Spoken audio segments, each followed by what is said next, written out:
Hola, bienvenidos a Los Puntos a las IES, este programa semanal de Diario de Cuba, en el que hoy vamos a hablar, por supuesto, de la bancarización, que sigue siendo portada en muchísimos medios por su importancia, ¿no? Hoy hablaremos de las consecuencias sociales. En el programa pasado hablamos de consecuencias económicas. Según algunos expertos, incluidos el economista Elías Amor, con quien hablamos en Los Puntos a las IES hace muy poco, la bancarización que echó a andar el 3 de agosto del gobierno cubano va a golpear especialmente sectores vulnerables de la población. Los cubanos necesitan efectivo para comprar en el mercado informal los productos que el gobierno cubano simplemente no garantiza.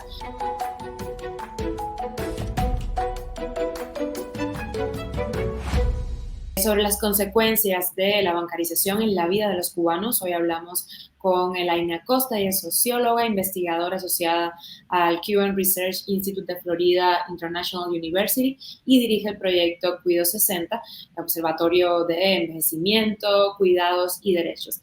Gracias por estar con nosotros hoy, por tu tiempo, Elaine. Quiero empezar preguntándote cuál va a ser el sector de la población que más va a sufrir el impacto de la bancarización en Cuba. La verdad, esta es una enorme responsabilidad comentar sobre estos temas y sobre medidas tan recientes, especialmente los economistas vienen anunciando el análisis como más técnico sobre el tema, o sea, sobre las implicancias obviamente en términos de política económica, impacto económico sobre el desarrollo del país. Como bien dijiste, yo me voy a referir de antemano, ¿no? Lo que uno puede imaginar o prever que pueden ser los impactos sociales de esta medida, que no viene sino a sumarse, creo yo, a toda una política de deterioro progresivo en el bienestar de toda la población en Cuba, pero en particular, como ya anunciabas tú, de los sectores más vulnerables. O sea, yo creo que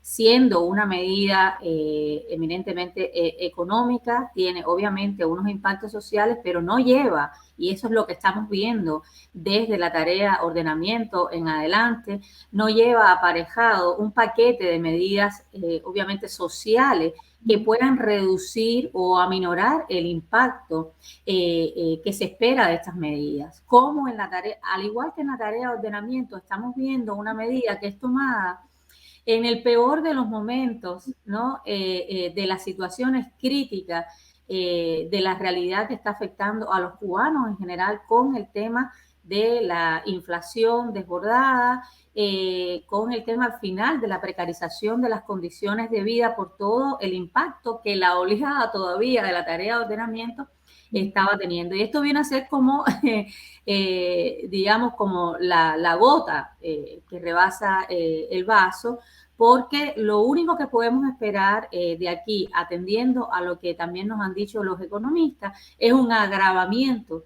de las condiciones de vida, un empeoramiento de las condiciones de vida de la población, un aumento de la pobreza y del patrón de vulnerabilidad social que ya se ha venido ampliando. O sea, si bien sabemos que esto va a afectar fundamentalmente a las personas mayores, obviamente que es un sector ya previamente definido en su gran mayoría, no todas las personas mayores, porque obviamente dentro de cada grupo hay desigualdades sociales, pero en general a las personas mayores, a las poblaciones que habitan en la periferia de la ciudad y en los sectores más marginalizados, a las zonas rurales del país, en particular también a las mujeres, ya en general a todas las mujeres, pero en particular a las mujeres afrodescendientes. Digo las mujeres porque al final las mujeres siguen teniendo la principal responsabilidad en Cuba de la gestión cotidiana de la vida. Y la gestión cotidiana de la vida, o sea, todas estas medidas implican más horas de gestión para los alimentos y para cualquier cosa que se necesite para la reproducción de la vida, más colas, más dificultades para el acceso y un largo etcétera, ¿no? Que son las mujeres las que fundamentalmente tienen que asumirlo. Entonces, con la bancarización específicamente, es curioso porque tenemos una sociedad como la cubana súper atrasada en términos tecnológicos, en el sistema bancario en general, pero en general en casi todos los sistemas. O sea, una sociedad en ese sentido muy poco preparada para una medida que está siendo tomada de la noche a la mañana, sin aviso y sin haberse tomado, obviamente, las medidas de capacitación, entrenamiento, etcétera, necesarias para ello. Pero además se avisa de antemano que va a haber un tiempo muy limitado en cualquier sociedad, pero más en la cubana, para que todos los negocios y demás, incluidos los privados, tengan las condiciones para que las transacciones se hagan digitalmente. Obviamente esto afecta claramente a los sectores más pobres del país, que, insisto, se han ido expandiendo cada vez más, en particular a las personas mayores, porque son las que tienen más pobre acceso a la tecnología, tanto a nivel del dispositivo inteligente que debes tener para poder acceder a este tipo de transacciones electrónicas, como a la capacitación o al entrenamiento que debes tener para poder utilizar todas las aplicaciones móviles que van a tener que usarse para estas transacciones, ¿no? Entonces, en ese sentido, yo digo que o uno pudiera anticipar que las consecuencias pueden ser realmente nefastas en general para la calidad de vida de la población, para el acceso a bienes y servicios, que se va a complicar todavía más en todos los sentidos, en todos los ámbitos, desde la alimentación, donde estamos atravesando una de las crisis alimentarias muy similares a la del periodo especial, hasta todos los demás bienes y servicios que van a ser, digamos, transados por esta vía. No hay ningún país en el mundo, por muy avanzado que esté, eso también lo han reconocido los economistas, donde no existan transacciones en efectivo. Menos puede esperarse en un país como Cuba, donde la informalidad en el comercio y en las transacciones es tan alta, y es tan alta justamente por la incapacidad del Estado para garantizar un acceso adecuado a los servicios, a la alimentación particularmente, y por no facilitar que los privados además lo hagan, ¿no? Entonces, es complicado. Si decía Elías Amor, el economista cubano, en el programa pasado, que en manos de los cubanos hay prácticamente más dinero que el dinero del PIB del país, del Producto Interno Bruto. Entonces, en Cuba va a ser especialmente difícil, ¿no? Y que la bancarización en otros países no es mala en sí, pero que en Cuba, de la forma que se va a ser un varapalo tremendo para los ciudadanos, ¿no? Entonces, ya habíamos hablado de los problemas que van a tener los cubanos después de esta bancarización, por esta bancarización, pero ¿qué problemas sociales que ya existen pueden agravarse según lo que tú puedes inferir? Y si pueden surgir algunos problemas que todavía no existan a raíz de esta bancarización. En primer lugar, claramente un aumento de la pobreza, que ya ha venido creciendo significativamente, a pesar de que sabemos que no tenemos data, o sea, no tenemos datos precisos sobre lo que puede este fenómeno haber aumentado, pero sí tenemos información por muchas otras vías que podemos constatar que efectivamente ha habido un aumento de la pobreza, y obviamente esa pobreza viene de la mano también con un aumento de la desigualdad social. Obviamente esta medida no va a afectar a todos por igual.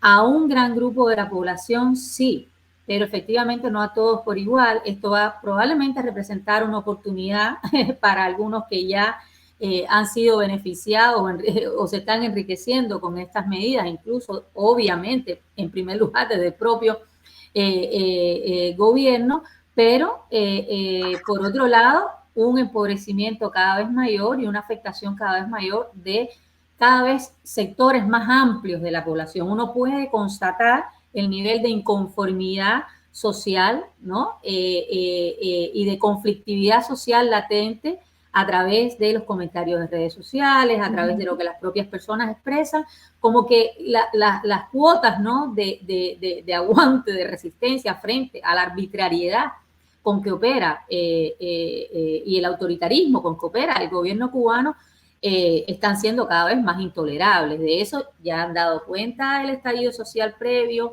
y yo no quiero aquí hacer, obviamente, y no me corresponde, vaticinios de un próximo estallido, ni mucho menos, pero sí que uno ve que ese nivel de insatisfacción, de incomodidad, de malestar social, que lo hemos venido alertando incluso previo al estallido del 11J, ese nivel de malestar social crece, se expande a cada vez más sectores de la población, incluso aquellos que no se manifestaban de manera pública en contra de las medidas del gobierno.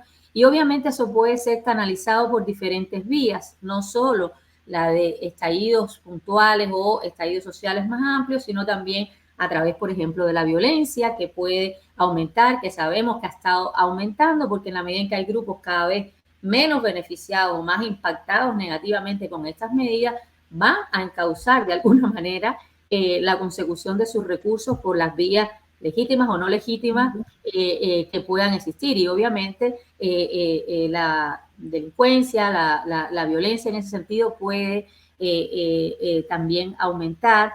La precarización, obviamente, de las condiciones de vida en general de la población y un largo etcétera. Sobre todo las dificultades para gestionar la vida cotidiana continuarán aumentando, porque esto no hace sino que agregar un dolor de cabeza más a las dificultades que ya es un listado interminable que existen para gestionar esa vida cotidiana en Cuba. Yo agregaría que esto además sabemos que no son problemas nuevos, o sea, que esas condiciones no estaban dadas, o sea, sabemos que se han ido introduciendo algunos mecanismos de digitalización de los pagos, de comercio electrónico, etcétera, etcétera, pero que están funcionando con muchas dificultades por la escasez incluso de las propias tarjetas magnéticas, por la falta de electricidad. O sea, hay un conjunto de condiciones básicas, ¿no?, de la infraestructura que debe tener un Estado cuando va a implementar una medida que el Estado cubano sabe perfectamente que no las tiene. Y sin embargo, echa a andar estas medidas, como bien han explicado un poco los economistas, uno cree que también como un desespero, ¿no?, como una acción para resolver otro tipo, ¿no?, de problemas que son los que ellos tienen. Pero claramente esto no es una medida que va a beneficiar de antemano, creo que en eso hay consenso, no va a beneficiar específicamente a ningún sector de la población, salvo aquellos que puedan enriquecerse con determinados contratos con el Estado para digitalizar estos servicios, etcétera, ¿no? Algunas MIPYMES que puedan ser afortunadas con estos contratos, etcétera, etcétera, ¿no? Pero fuera de eso, no veo yo que haya o que pueda haber un sector favorecido con esta medida, ¿no? Entonces, creo que pueden ser muy graves las consecuencias en términos sociales, un acortamiento cada vez mayor de los parámetros de bienestar. Yo insisto, ninguna de estas medidas que son política económica al final, porque no son medidas aisladas, cuando uno las ve en su conjunto, son parte de una política económica de un país, no han venido acompañadas de una política social redistributiva o que vaya a acompañar los efectos negativos de una política económica como se hace en otros países cuando hay determinadas políticas de ajuste estructural, etcétera, etcétera, ¿no? Eso no está pasando en el caso cubano. Lo que estamos viendo sostenidamente desde hace muchos años es, por el contrario, un acortamiento de esos parámetros de bienestar, una retirada del Estado en la protección social, una transferencia a las familias del coste de todas las políticas económicas. O sea, ustedes resuélvanse ahora como puedan. El Estado no tiene que ya garantizar, dicho esto, por las autoridades públicamente, el Estado aquí ya no está para garantizarlo todo, y con lo cual esto es sálvese quien pueda. Creo yo que de esas, el discurso incluso político se ha ido modificando, a menos de que se mantienen esos eslogans de que nadie quedará abandonado. O sea, es prácticamente casi una bofetada, ¿no?, una rechotada en la cara a la ciudadanía cuando tú dices nadie quedará abandonado y tus políticas económicas cada vez más van en la línea de dejar abandonado a las personas, ¿no? Sin posibilidades, porque es una sociedad además sin posibilidad de que incluso agenciándotelas de manera privada tú puedas conseguir lo que necesitas. ¿Y cómo crees que puedan, pues, los ciudadanos intentar mitigar los efectos de esta bancarización? Yo lo veo muy difícil, o sea, mitigar estos efectos lo veo sencillamente muy difícil porque, o sea, primero que todo veo muy difícil que el Estado pueda cumplir, que el Estado cubano pueda cumplir con lo que él mismo ha prometido de que en 6 meses pueda implementar esta bancarización. Eso, primero que todo, es probable. A mí no me gusta hacer pero es probable que él mismo tenga que abandonar el camino que ha anunciado. sencillamente como ha hecho tantísimas otras veces, que promete de la noche a la mañana la implementación de una determinada política y sencillamente después la realidad, obviamente terca como es, le demuestra que es sencillamente imposible. O sea, en 6 meses podamos, que incluso se le exija a negocios privados que en 6 meses tengan las condiciones para realizar esto de esta manera, o sea, es probable que tenga que de alguna forma retrotraerse de alguna forma. No lo sé. Si no lo hace, obviamente las consecuencias y el impacto social, lo que uno puede esperar es un aumento de lo que le llamamos, o sea, del malestar social y que puede expresarse de múltiples formas, desde la inconformidad a través de redes sociales hasta que la gente igual pueda expresarse públicamente en las calles o por otras formas como rechazo a estas medidas. Y creo que la ciudadanía cubana también ha aprendido, ¿no? Poco a poco a expresar esa desconformidad de muy diferentes maneras, de muy diversas maneras. Eso también hemos aprendido que cuando expresamos esa disconformidad, obviamente hay represión, pero también hemos logrado que muchas veces el Estado detenga, ¿no? O se retracte o aminore algunas de las medidas que ha tomado. Entonces yo creo que no va quedando otro camino. Obviamente habrá quienes se ajusten, como en toda sociedad se ajusten y se acomoden, y también en la cubana se ajusten y se acomoden a las nuevas circunstancias y traten un poco de sobrevivir o ser los más listos en de sacar ventaja de este proceso. Pero como te digo, en términos generales, uno podría esperar que efectivamente el malestar social aumente, como ya se ha estado viendo desde el día 1 en que se anunció la medida. O sea, he visto las más diversas expresiones, obviamente, a través de redes sociales y demás. Creo que el consenso en general es muy negativo de antemano por casi todos los sectores. Entonces, bueno, si eso no hace recapacitar a un gobierno, obviamente lo único que ratifica es su condición autoritaria y su manera de gestión prácticamente dictatorial, ¿no? Prácticamente no, dictatorial de la sociedad. O sea, ordeno y mando y al que le guste bien, al que no también. O sea, cada una de estas cosas lo que hace obviamente es ratificar un gobierno que procede de la manera más impopular posible y no le importa. De hecho, un diputado de la Asamblea Nacional del Poder Popular habló en un foro en Twitter sobre el disparate tan grande que iba a ser esta medida. O sea, tanto es así que incluso en sectores que nunca se han visto este tipo de críticas ya se está viendo, ¿no?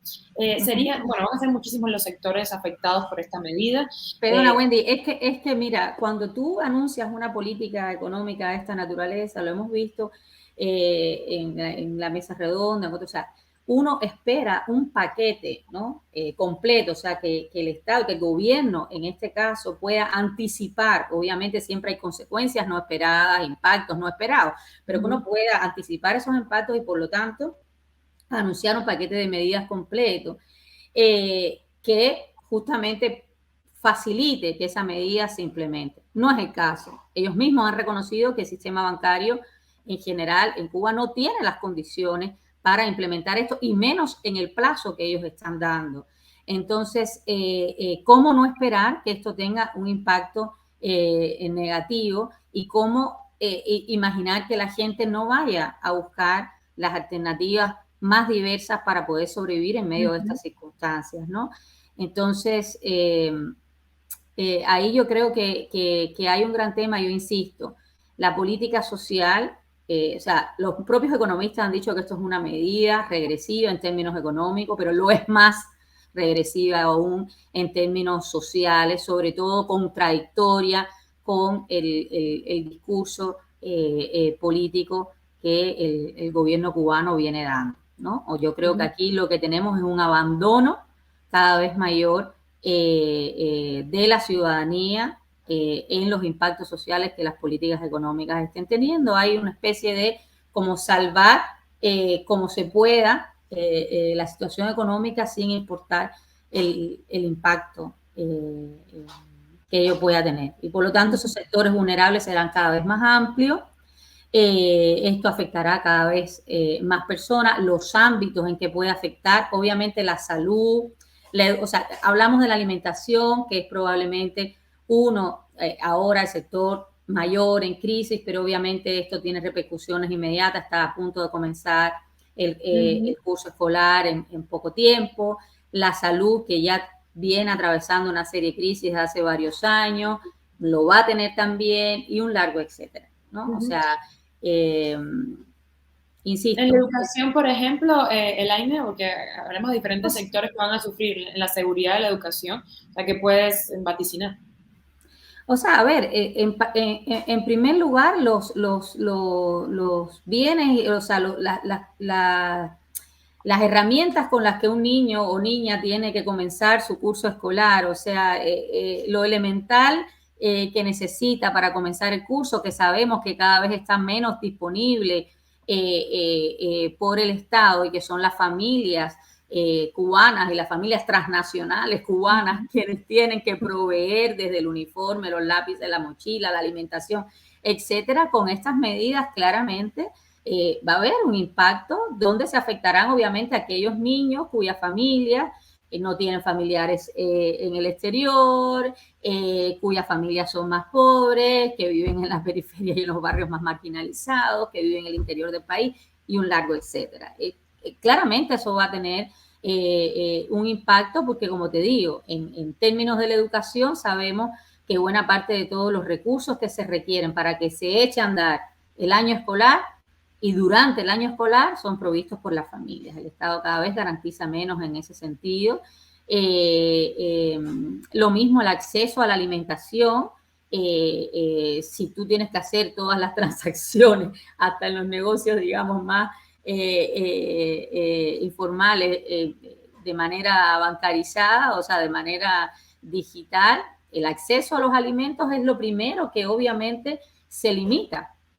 ¿Ya? Si ya está limitado en buena medida por sus altos costos, por las dificultades para conseguirlo, porque muchos de ellos ya están limitados porque están en línea para ser comprados. O sea, esos alimentos están inaccesibles para gran parte de la población, que solo pueden acceder a ellos si hay otra persona que los revende, etcétera, etcétera. Pero buena parte de los alimentos que hoy se venden en línea en Cuba están accesibles para un grupo muy determinado, aquel que recibe remesas o que tiene mayores ingresos dentro de Cuba. El resto de los mortales tiene que bancársela con comprar el durofrío por la calle como pueda. Entonces, obviamente que esto va a tener un impacto muy grande en el acceso, ¿no? Que es lo primero que uno tendría que garantizar para contar con la alimentación, sea cual sea, de buena, de mala o de regular calidad. ¿Ya? Y esto obviamente en el caso de los niños, o sea, siempre hablamos además de las personas mayores, pero en el caso de los niños y niñas hay un sector de niños y niñas y adolescentes muy afectados por el tema de la alimentación, están recibiendo instrucción cada vez peor, obviamente el recurso humano cada vez más deficitario en las escuelas y demás, entonces además pobremente alimentados significa que esto va a tener obviamente también un gran impacto en el sistema escolar. Y en la salud ya sabemos la crisis tan grande de medicamentos que no se ha podido resolver por ninguna vía. Las propias autoridades lo han reconocido, ahora no sé si un mes, creo que no sé si fue en la última, sí, creo que fue en la última Asamblea Nacional, que el cuadro básico de alimentos, de alimentos no, de medicamentos, la gran mayoría está en falta, en déficit permanente. Este déficit ya es un déficit crónico. Uno podría decir un déficit crónico porque no es un déficit de 3 meses y que sabemos que se va a solucionar. Ellos mismos han anunciado que hay una serie de recursos que requieren para producir esos medicamentos que no están producidos. Entonces, todo esto obviamente va a encarecer. Uno pudiera esperar también que haya un encarecimiento de los bienes y servicios en general, porque las propias empresas y van a tener que invertir y hacer un gasto mayor de recursos para poder implementar todas estas medidas. Eso siempre sabemos, en todas partes se trasplaza al cliente. Por lo tanto, no solo va a haber una mayor restricción de acceso, sino una mayor restricción en la capacidad de compra al subir los costos. Eso genera, vuelvo y te repito, un aumento de los niveles de pobreza, que ya hay algunos economistas que hablan de una masificación de la pobreza en Cuba, y el Estado cubano sigue sin aportar ni siquiera un dato sobre los niveles de pobreza en Cuba, lo cual me parece una irresponsabilidad gubernamental tremenda, porque si usted no tiene contabilizado por lo menos las personas que han caído bajo el umbral de pobreza, ni tiene establecido ninguna medida al respecto, ¿cómo hace usted para implementar políticas sociales? Sabemos que durante la pandemia se amplió el concepto o la definición de los especialistas para definir quiénes caían dentro de la categoría de vulnerables, que sabemos que es como se maneja el concepto de pobres en Cuba, ¿no?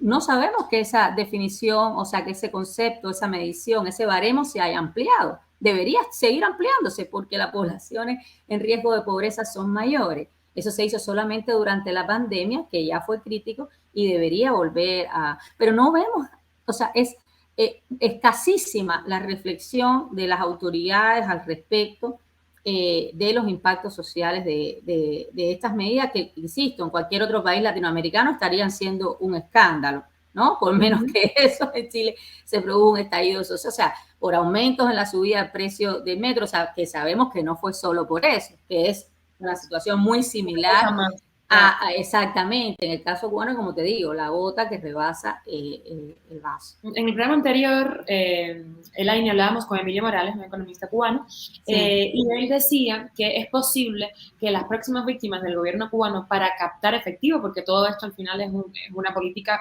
por falta de efectivo del gobierno, van a ser los viajeros cubanos, los exiliados cubanos, que viajen a Cuba con efectivo.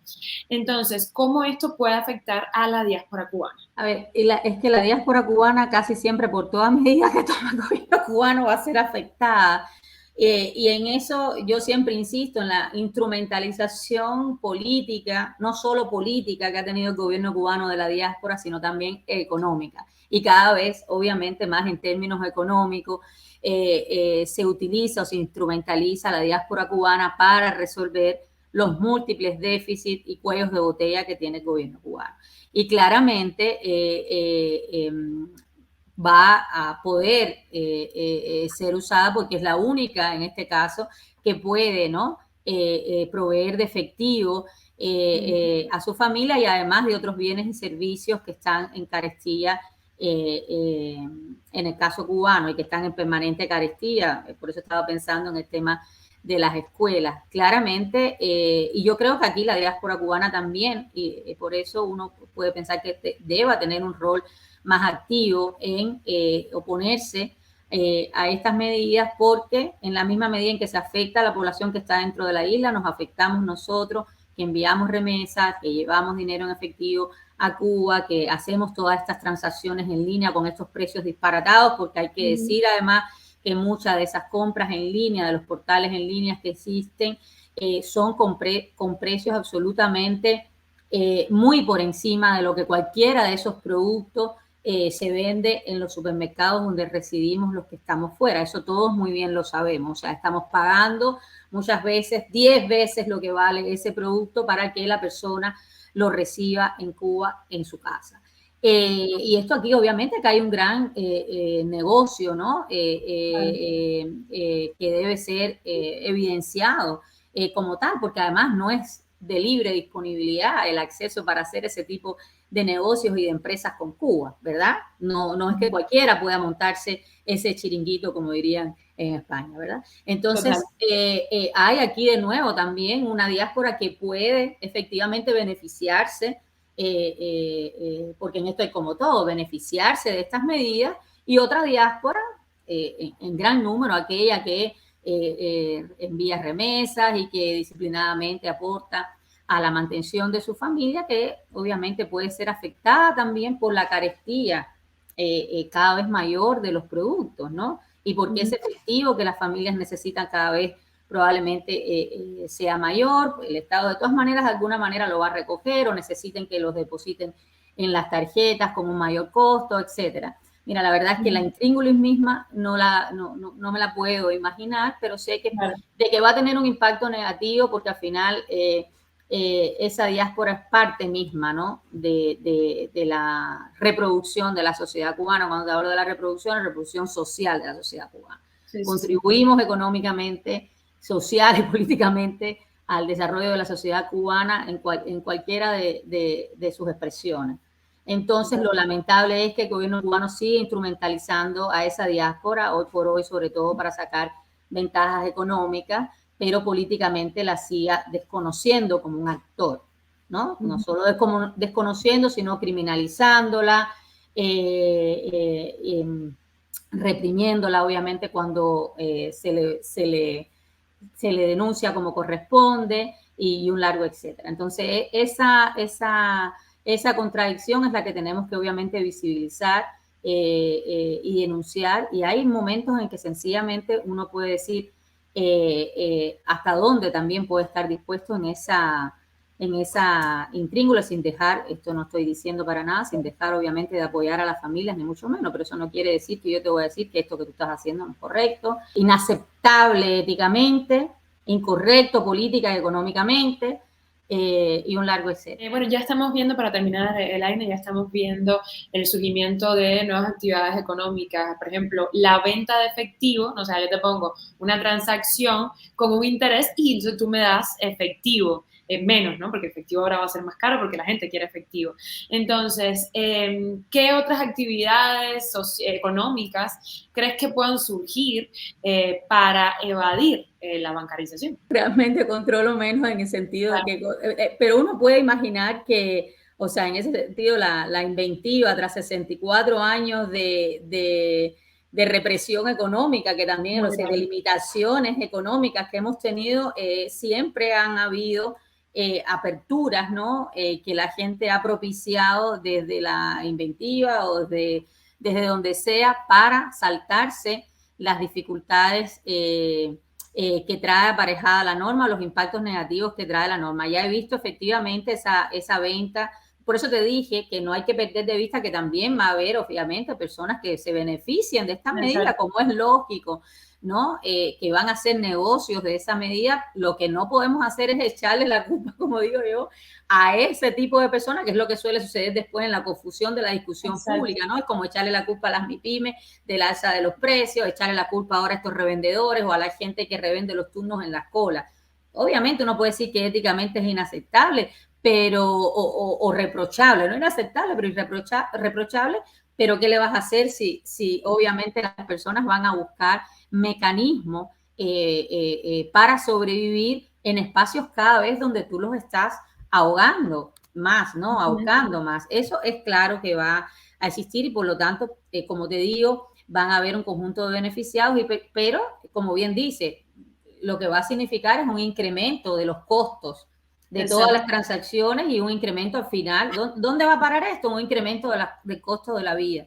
Que si el uniforme el año pasado te costó X, hoy te va a costar X más 2. Que si la merienda que tenías que preparar no solo te costó X, hoy te va a costar X más 2, sino además te va a costar más trabajo para conseguirla. Y así sucesivamente, ¿no? Entonces, la pregunta siempre es, bueno, ¿hasta cuándo uno puede aguantar, ver precarizar sus condiciones de vida de esa manera? ¿Hasta cuándo está dispuesto a aceptarlo como ciudadano, que además tiene cada vez más obligaciones, paga impuestos, etcétera, etcétera? ¿Por qué tendríamos que, en nombre de qué, además, tendríamos que aceptar condiciones indignas de vida? Ese es el punto, condiciones indignas de vida, ¿no? Y que al final, a mí que me encanta tanto, o sea, y que no cuidan al final la vida de nadie, salvo la de unos pocos, aquellos que están apernados, como dirían en Chile, que los atornillados en el poder, y que lo único que se demuestra cada vez más es que el único interés que tendrían es el de persistir en el poder. Yo no veo otro, lamentablemente, no veo otro, porque de lo contrario, usted estaría pensando en políticas económicas y sociales que permitan salir del atolladero en el que llevamos los últimos años.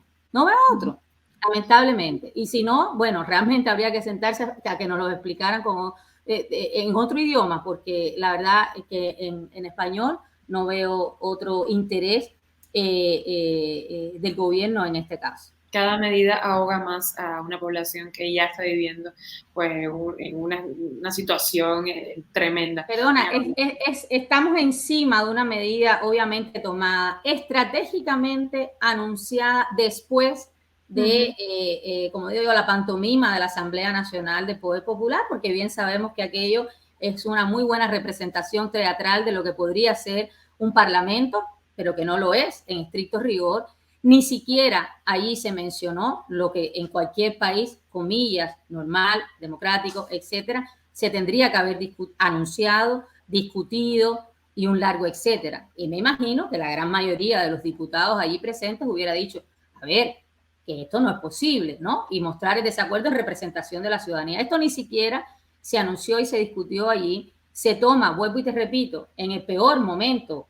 Bueno, es que no hemos salido del peor momento después de la tarea de ordenamiento y demás, pero ciertamente que estamos en uno de los peores momentos, la inflación por las nubes, etcétera, etcétera, y sigue creciendo. Hemos superado, hará un mes y tanto, estuve en un chat muy parecido, o sea, en un live de esta naturaleza, y hablamos de superar la barrera de los 200.